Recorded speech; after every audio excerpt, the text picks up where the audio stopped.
બ્રહ્માસ્ત્ર અમોઘ અસ્ત્ર છે, ક્યારેય નિષ્ફળ ન જાય. જેમ એક સૂર્યનું તેજ હોય એમ બ્રહ્માસ્ત્રમાં 12 સૂર્યનું તેજ હોય. અને બ્રહ્માસ્ત્ર ઉત્તરાની પાછળ પડ્યું છે. ઉત્તરા વિચારે હું શું કરું, પણ જો દ્રૌપદીના સંસ્કારો ઉત્તરાની અંદર છે. આપણે ત્યાં કહેવત છે, આવતી વહુ અને બેસતો રાજા. એ સમયે જે સંસ્કાર એને આપો, જે ઘડ પાડો એ પડે. શરૂઆતમાં બધી છૂટછાટ ના અપાય. જ્યારે ઉત્તરા પરણીને ઘરમાં આવી, ઘરમાં પ્રવેશ કર્યો, દ્રૌપદીએ કહ્યું, બેટા તું મારી પુત્ર વધુ છે. ઘરમાં આવી તું સૌથી પહેલા કોને પગે લાગીશ, કોને પહેલા વંદન કરીશ? કે માતુશ્રી, નિયમ તો એવો છે કે જે ઘરના સૌથી મોટા વડીલ વ્યક્તિ હોય એને પહેલા પગે લગાવે. તો બતાવો આપણા ઘરમાં મોટો કોણ છે? કે કુંતાજી મોટા છે, યુધિષ્ઠિર મોટા છે, ભીમ મોટા છે. બધા મોટાઓના વડીલોના નામ ગણાવ્યા. ત્યારે દ્રૌપદી કહે છે, બેટા આ બધા કહેવાતા વડીલોને મેં જોઈ લીધા. હસ્તિનાપુરની સભામાં જ્યારે મારી લાજ લૂંટાઈ રહી હતી, ત્યારે આ જ બધા વડીલો નતમસ્તક થઈને બેઠા હતા. અને એ સમયે મારા દ્વારકાધીશ મને બચાવવા આવ્યા હતા. આમાંથી કોઈ મને કામ લાગ્યું નહીં હતું. એટલે બેટા જીવનમાં જ્યારે આફત આવે, કસોટી આવે, ત્યારે કોઈના શરણમાં ના જતી, ત્યારે તો પ્રભુનો આશ્રય કરજે, પ્રભુના શરણમાં જજે. આ કુંતાજીના આપેલા સંસ્કાર ઉત્તરાની પાસે છે. અને જેવું બ્રહ્માસ્ત્ર પાછળ પડ્યું, ઉત્તરા પ્રભુના શરણમાં આવી અને પ્રભુની આર્ત સ્તુતિ કરવા લાગી છે. આ બ્રહ્માસ્ત્ર ભલે મને બાળી નાખે, મને કઈ વાંધો નથી, પણ મારા ગર્ભમાં જે બાળક ઉછરી રહ્યું છે, આપ કૃપા કરીને એની રક્ષા કરો, મારા ગર્ભની રક્ષા કરો, અમારા કુળને બચાવી લો. અને એ સમયે સર્વના અભયદાતા પ્રભુએ અંગુષ્ઠ જેટલું સૂક્ષ્મ સ્વરૂપ ધારણ કરી અને ઉત્તરાના ગર્ભમાં પ્રવેશ કર્યો છે. છત્રભુજ સ્વરૂપ ધારણ કરી પ્રભુ પોતાની ગદાને ગોળ ગોળ ફેરવવા લાગ્યા. બ્રહ્માસ્ત્રના તેજને પ્રભુએ એમાં વિલીન કરી દીધું છે. જો ભગવાન ક્યારેક કોઈના ગર્ભથી જન્મ પણ લેતા નથી અને ભગવાન ક્યારેક કોઈના ગર્ભમાં પ્રવેશ પણ કરતા નથી.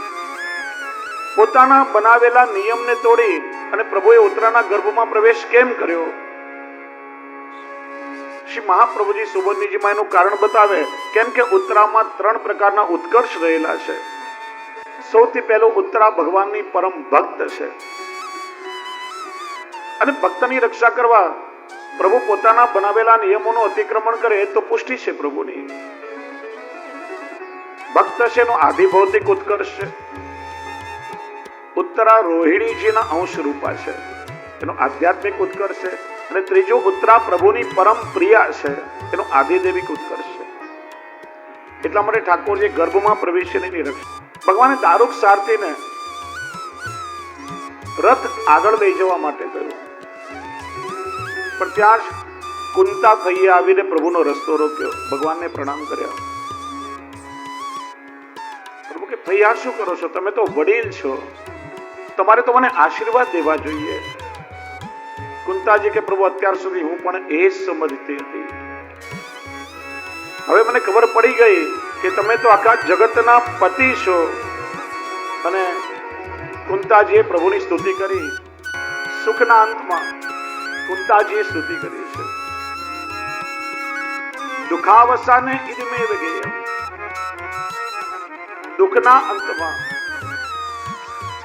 ઉત્તરાએ સ્તુતિ કરી છે. દેહાવસાને ઇદમેવ જાપ્યમ. દેહના અંતમાં ભીષ્મજીએ સ્તુતિ કરી છે. આ 3 સ્તુતિ પ્રથમ સ્કંદમાં છે. કુંતાજીની સ્તુતિનું શ્રી મહાપ્રભુજી બહુ સુંદર અર્થઘટન કર્યું છે. એક એક કૃપાનું સ્મરણ કરી રહ્યા છે. કુંતાજી કહે છે, પ્રભુ આપે વિષથી અમારી રક્ષા કરી. ભીમને જ્યારે વિષ વાળા લાડુ આપવામાં આવ્યા, આપે એના પ્રાણ બચાવ્યા. શ્રી મહાપ્રભુજી કહે છે, વૈષ્ણવ પ્રભુને વિનંતી કરો કે આપ વિષયના વિષથી અમારી રક્ષા કરો. વિષથી માણસ ત્યારે મરી જાય, પણ વિષયના વિષથી પળ પળ મરે. કુંતાજી કહે છે, પ્રભુ લાક્ષાગ્રહના અગ્નિથી આપે અમારી રક્ષા કરી. શ્રી મહાપ્રભુજી આજ્ઞા કરે, વૈષ્ણવ ઠાકોરજીને વિનંતી કરો કે પ્રભુ આપ ક્રોધ રૂપી અગ્નિથી અમારી રક્ષા કરો. ક્રોધ એ બહુ ખરાબ વસ્તુ છે. પેલું ચિતાગ્નિ માણસના શરીરને બાળે, પણ ક્રોધ જીવતા માણસને બાળ્યા કરે છે. વૈજ્ઞાનિકોએ સંશોધન કર્યું છે, માણસને અતિશય ક્રોધ આવ્યા ત્યારે એનું બ્લડ પ્રેશર હાઈ થઈ જાય, એટલે ક્રોધમાં મગજની નસ ફાટીને બ્રેન હેમરેજ થવાના કેસ નોંધાયા છે. ક્રોધના આવેશમાં માં બાળકનું પેટ ભરતા બાળકના મૃત્યુ થવાના કેસો થયા છે. ક્રોધના આવેશમાં માણસ ક્રોધના સમયમાં જમવા બેસે, તે ભોજન પચે નહીં, ફૂડ પોઈઝન થઈ શકે. વૈષ્ણવ ક્યારે ક્રોધ ના કરવો કોઈના પર. અને તમે જ્યારે ક્રોધ કરો છો ત્યારે તમારા અહંકારને તમે પોષણ આપો છો. બીજાને નીચું દેખાવ ત્યારે તમારો અહમ પોષણ. ઠાકોરજીને અહંકાર ક્યારે પણ ગમતો નથી, કે અહંકારી વ્યક્તિ ગમતો નથી. આજે આપણે પુષ્ટિ માર્ગી વૈષ્ણવ આચાર વિચાર અપરસ પવિત્રતાનો ખ્યાલ રાખીએ સેવામાં, પણ મોટા ભાગે આપણે લોકો બાહ્ય અપરસ કે આચાર વિચારનું ધ્યાન રાખીએ છીએ. પેલું છોવાઈ જાય, આ ના છોવાય, રેશમી વસ્ત્ર પહેરવા જોઈએ, હાથ કાસા કરવા જોઈએ, ભોજન કરીને 3 વાર પોતો કરવો જોઈએ, આ બધું આપણે ખ્યાલ રાખીએ છીએ. ક્યારે અંદરના પ્રશ્નો વિચાર કર્યો છે ખરા?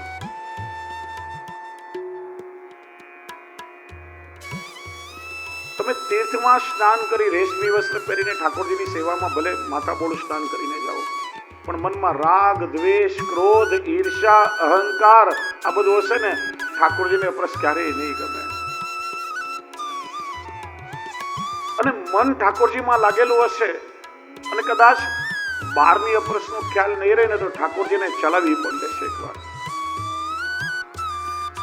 વૈષ્ણવનું અંતર પવિત્ર હોવું જોઈએ. વૈષ્ણવ એ પ્રેમનું મૂર્તિમંત સ્વરૂપ છે.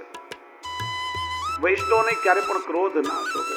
પેલો પ્રસંગ આવે છે ને, શ્રી ગુસાઈજીએ આગ્રામાં પેલા નિષ્કંચન પતિ પત્ની ખૂબ ભાવથી સેવા કરે, અને 4 વૈષ્ણવને એમને ત્યાં એમના જેવો ભાવ કેળવવા મોકલ્યા.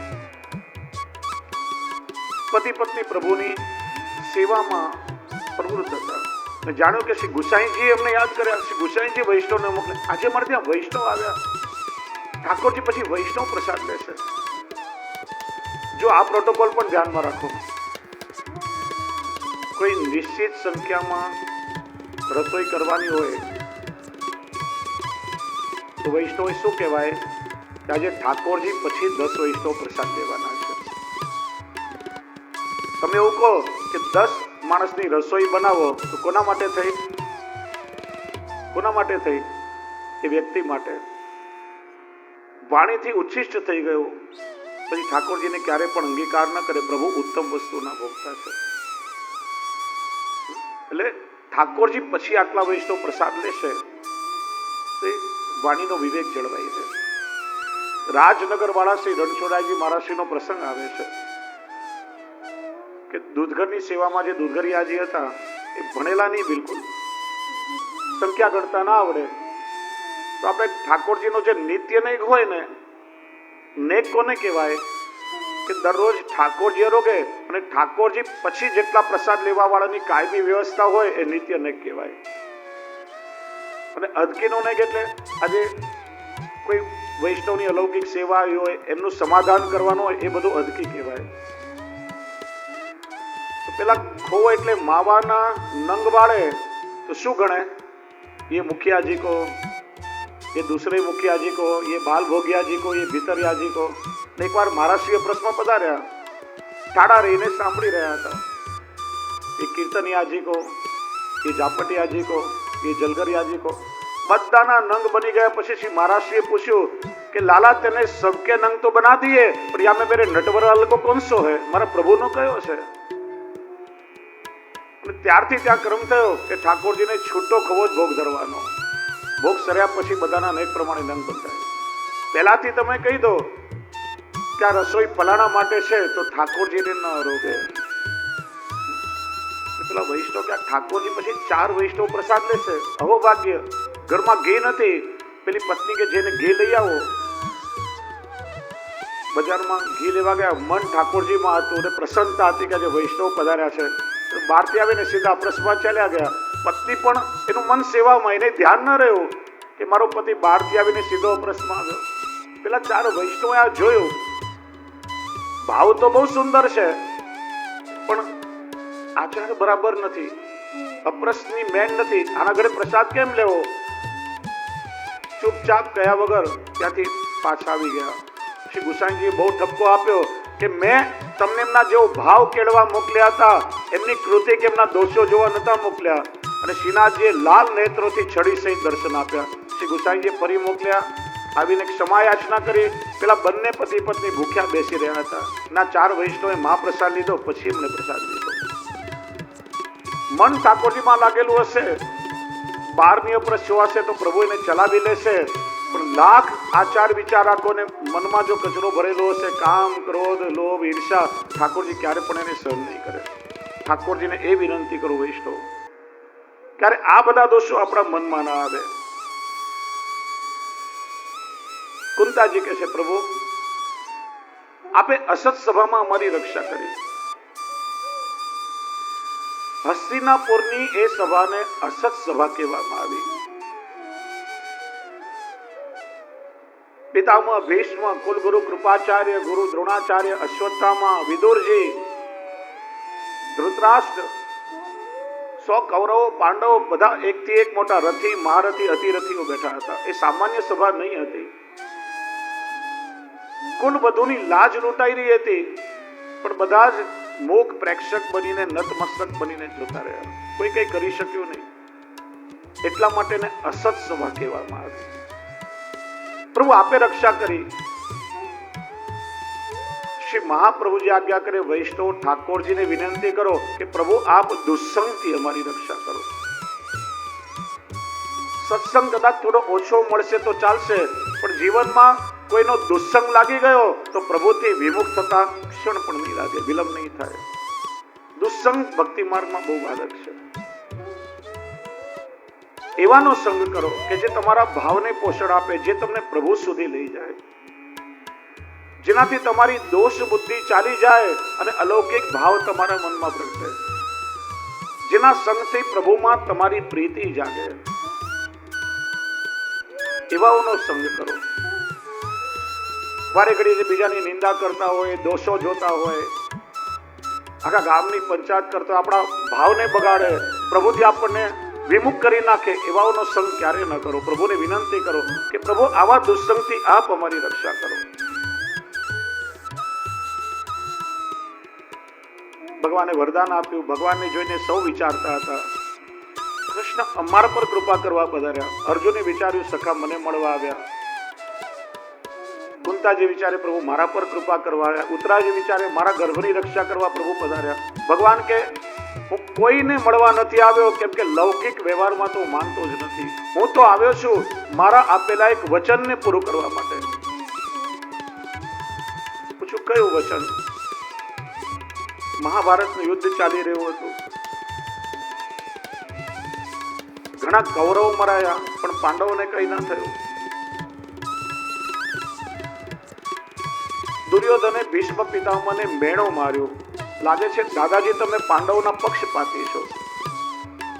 તમને તો ઈચ્છા મૃત્યુનું વરદાન છે. તમે રણના મેદાનમાં ઉતરો, એક દિવસમાં જ યુદ્ધ પૂરું થઈ જાય. જાણવી જોઈને તમે યુદ્ધ કરવા નથી આવતા. તમારો પક્ષપાત લાગે છે પાંડવો સાથે. પિતામહને ના ગમ્યું. દુર્યોધન તો ખોટું વિચારે છે. હું કોઈનો પક્ષપાતી નથી.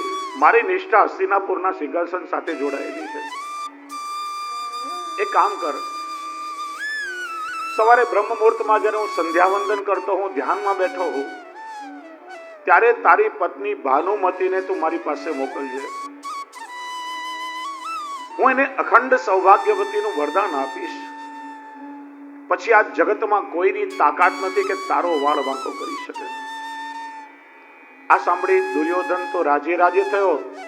ભગવાન શ્રી કૃષ્ણને ચિંતા થઈ છે. જો ભાનુમતીને અખંડ સૌભાગ્યવતીનું વરદાન મળશે, અધર્મ પોષાશે. જો જેની ચિંતા સ્વયં ભગવાન કરતા હોય ને, એ જીવને ચિંતા કરવાની કોઈ જરૂર નથી. પ્રસંગ આવે છે ને,